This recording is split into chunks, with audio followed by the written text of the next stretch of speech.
Hi everyone. So I wanted to update those of you who are interested in my Colonial costuming that I've been working on.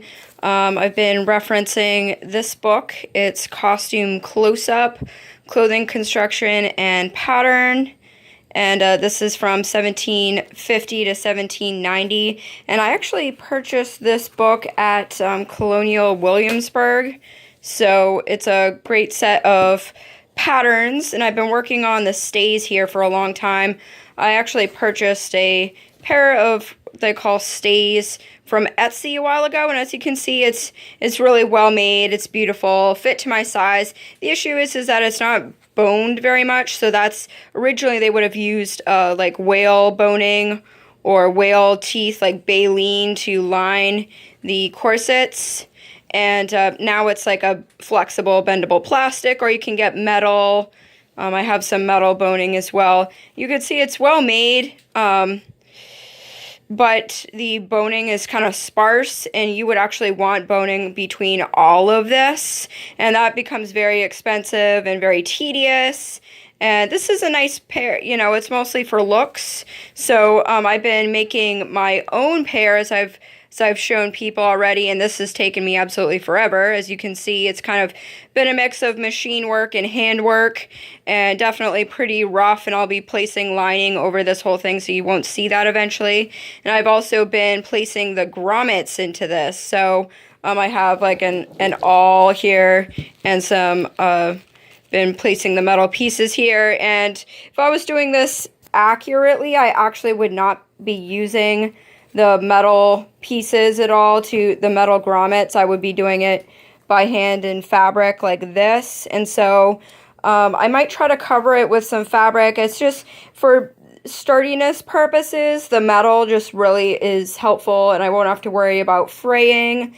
And I've got it laced with some leather here. This is the back of the corset that I've been lacing here. And then as I have been creating the front here, I've sewn on, this is like some thick cotton canvas here on the top here, and then I will be placing the grommets on here to lace the front of the corset.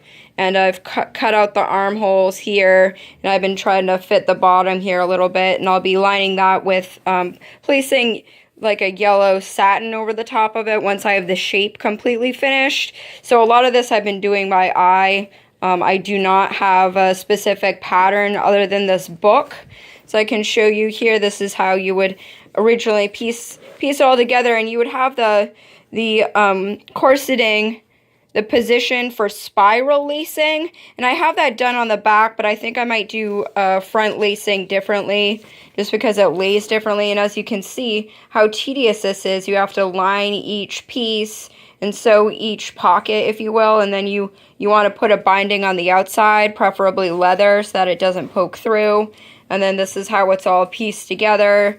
So it's a lot of work. You know, if you're going to order a pair online, it's going to be very expensive. So I've been trying to make my own, and also trying to do it hand worked so that it adds an air of authenticity to the front of it. But as you can see, it's quite the project. And then here they have an old comic from the 1700s, and this is a back-laced corset, so you would need a helping hand to lace one of these if you're going to do back lacing. So that's why I have done specifically front and back lacing. So I have the back, so in case, you know, I gain some weight or something like that, I can loosen it up a tiny bit. And then in the front here, I have it, I'll be lacing it myself, because if you were a working woman, if you didn't have a servant or a helping hand every morning to lace you up in the back, you would have a front lacing. So that's how I modified my corset, as more of a working woman's corset. So, and then I just wanted to show you, this was the one I purchased on Etsy, which is absolutely beautiful.